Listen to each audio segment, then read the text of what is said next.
So moving on to all these are basics that we're actually discussing about genetics. We'll quickly move to what is known as what epigenetics. All right, epigenetics. So for this epigenetics, it's just having to do with all those components of what genetics, and all right. So it's also a study of what gene expression. All right. So if a gene is going to show up in you, how will it show up? What are the things that are making it show up? Do you understand? If a gene is not going to show up, all right, what are the things that are making it not to show up and all? So it's just the study of that. Okay. So it's a study of how gene expression is regulated without changing the underlying DNA sequence.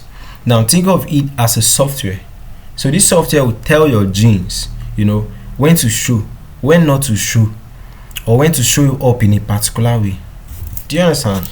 So just basis is based on what different things. So some things you might have it, they will not show up in a particular environment, but when you go to another environment, they might show up maybe due to maybe adaptation. Do you understand?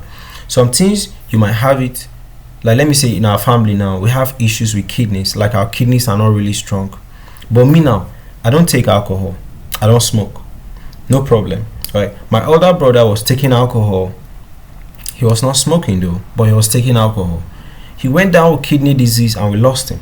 Do you understand? So it's based on your lifestyle too. Some things might decide to show up or not. You understand? So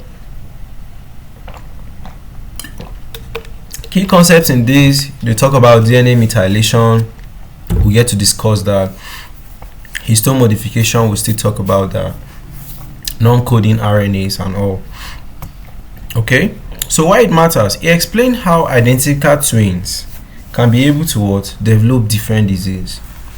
Because if I'm identical twins with you and I'm eating healthy, I'm doing my exercise, you are now doing all those lifestyle, you come down with things so crazy, So it helps us to understand, cell differentiation.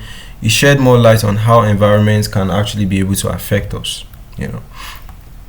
So epigenetics and disease, all right. We study epigenetics so that we can be able to understand the basis of some disease conditions, cancers, neurodegenerative disorders, autoimmune disease, mental health conditions. Right? For example, cancers now. If you go to the hospital, you see plenty of women with breast cancer. But different breast cancers, different ways in which they affect the person. Do you understand? So help us to know how we are different from one another like that. Okay, so that's it.